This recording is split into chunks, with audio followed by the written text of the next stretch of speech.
Welcome to the Deep Dive. We've got quite a stack of sources here today. Policy docs, legal critiques, news reports, all zeroing in on, well, a really dense document. Right. Our job today, cut through the noise, just deliver the facts. Exactly. We're diving into Project 2025. We've looked at everything from the Heritage Foundation's own materials to sharp critiques from the ACLU. Right, and we've got context from AP and NPR, too. Our mission is pretty straightforward. Define what this thing is, break down its core ideas, and look at the potential impacts. Purely informational, no taking sides here. So it's the blueprint. And here's the key thing right up front.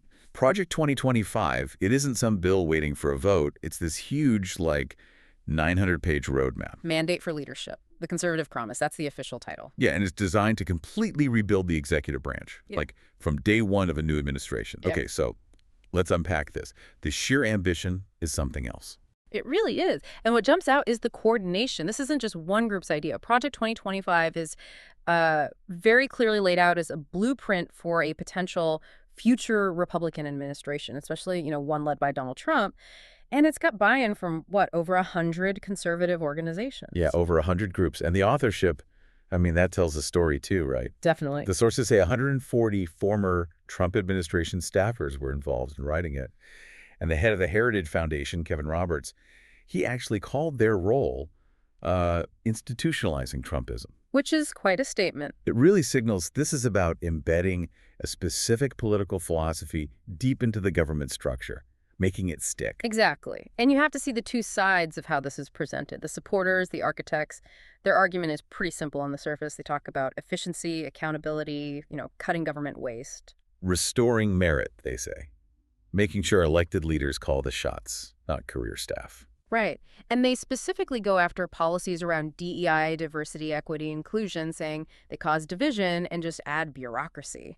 But then you have the critics, Yeah. like the ACLU, for example. They look at that efficiency argument and say, hold on. They basically call it a Trojan horse. Yeah, they paint a picture of a plan that's really about replacing the rule of law with certain right-wing ideas. And dismantling checks and balances, concentrating power right in the president's hands. Which they argue is a serious threat to civil rights, democratic norms, the whole system. And, we're already seeing hints of this policy approach in action. It's not just theoretical. Oh, like that Chicago Rail project. Exactly. The news sources mentioned the administration recently paused this major project, and the reason given, that federal money was tied up in race-based contracting and DEI rules. So pulling the plug on that project is like a real-world example of the kind of policy shift P2025 wants to see across the board. Precisely. It shows these aren't just abstract ideas. They're designed to be put into action pretty quickly. Ready to go administrative changes. Okay, so let's get into the nuts and bolts. Moving past the philosophy to the actual proposals. We can break down the recommendations based on the big themes in that 900-page manual. Sounds good. Let's start with maybe the biggest one, executive power and accountability. This seems central. It is. The plan pushes for, dramatically less power for career civil servants. Yeah. And getting rid of or merging independent agencies to bring more control directly under the Oval Office. Okay, but wait.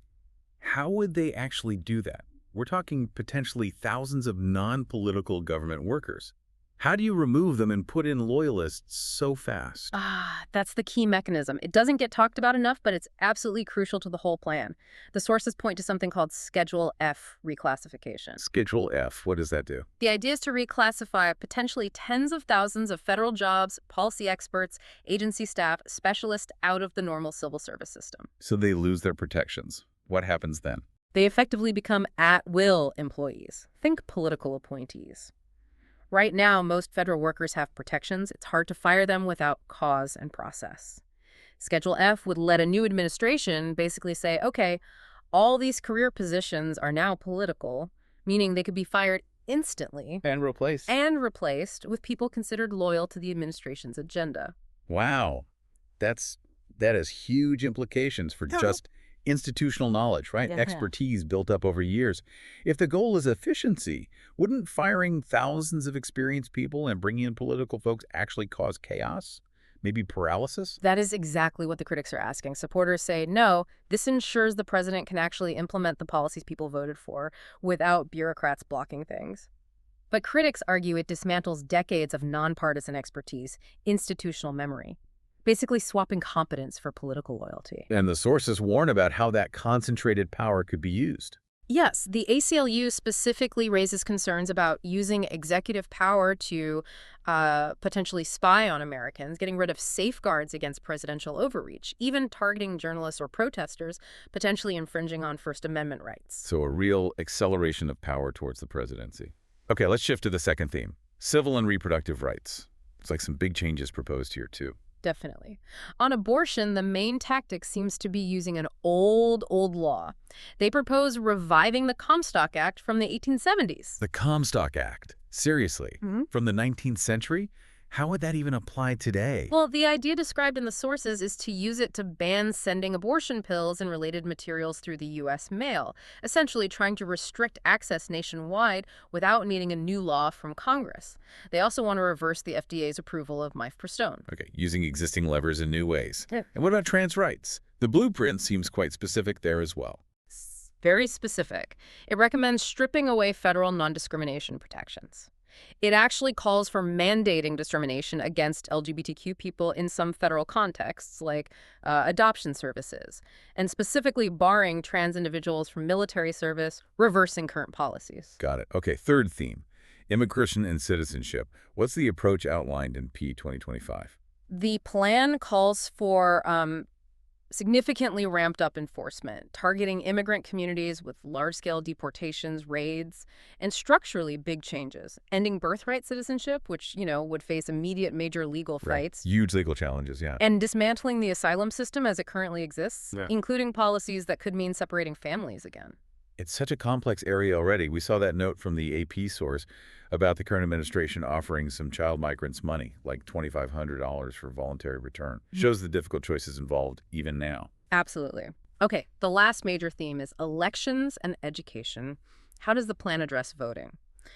On elections, the blueprint outlines using executive power potentially to interfere. Things like trying to federalize parts of state election processes, maybe criminalizing certain voting activities. Critics say this is aimed at undermining fair representation. And education. What are the proposals there? Two main thrusts: censorship and privatization. The plan explicitly calls for censoring discussions about race, gender, systemic oppression in schools that get federal funding. Oh. And then there's a big push for school vouchers. The idea is to move public money towards private schools, even ones that might discriminate. And the sources even connect this to potential cabinet picks, right? Like Linda McMahon for Secretary of Education. Exactly. It shows how personnel and policy are meant to work hand in glove in this plan. So if we zoom out now, connect this massive overhaul plan to the current political climate, it feels like this blueprint isn't just appearing out of nowhere. It seems to reflect, maybe even try to leverage, some of the tensions we already see. That's a really good way to put it. It feels like a direct response to the kind of gridlock that leads to things like government shutdown fights. Yeah, the sources mention the ongoing battles over federal spending. Right. And the GOP position blaming shutdowns on, say, health subsidies for undocumented immigrants, which experts dispute, but that's the claim. But regardless of the blame game, those shutdowns have real impacts. Absolutely. The AP source mentioned delays in the jobs report from the Labor Department, the EPA struggling to do its work. So P 2025 is kind of designed to sidestep that need for Congress to agree on everything by pulling power into the executive. That seems to be a core part of the strategy. Concentrate regulatory power so the president can act more unilaterally. We even see examples of how functions can get stalled without a huge overhaul, like that FEC situation. Yeah, the Federal Election Commission, NPR, noted it's basically stuck because it only has 2 members right now, needs 3 to take major actions. So a key watchdog is kind of neutralized just by a lack of appointments. And P 2025's answer to that kind of problem Seems to be either get rid of agencies like that altogether or fold them directly under the president's control. Solves the gridlock problem, you could say, by eliminating the need for consensus outside the White House. So when you look at the whole picture, the sources really frame the potential outcome in stark terms. Extremely stark. It's either presented as, desperately needed reform for efficiency and accountability, Right. or as a dangerous path towards authoritarianism, undermining democratic checks and balances. Very different interpretation. The level of detail, the tactical planning, that's what makes it so important to understand. Right. It's not just ideas, it's an instruction manual. It lays out how to change the way the federal government interacts with everyone on everything from immigration to what's taught in schools. And critically, it changes who holds power within the government itself. So, for you listening, what does this all boil down to? Well, whether you lean towards wanting more efficiency and less bureaucracy, or you're worried about civil liberties and concentrated power, you can't deny how incredibly detailed and comprehensive this plan is. It really shows the political fight isn't just about who wins elections, but about the very structure of how we're governed. And that core focus, the most dramatic part, really is reshaping the executive branch using tools like that Schedule F idea, reducing the influence, the job security of potentially thousands of career government workers and independent agencies. Which leaves us with a really fundamental question, doesn't it? It does. If you significantly reduce the role of that non-political career workforce, the people with decades of specialized knowledge and institutional memory, who actually holds on to that expertise? Who ensures continuity and deep understanding when administrations inevitably change? That's definitely something to think about as this whole debate continues.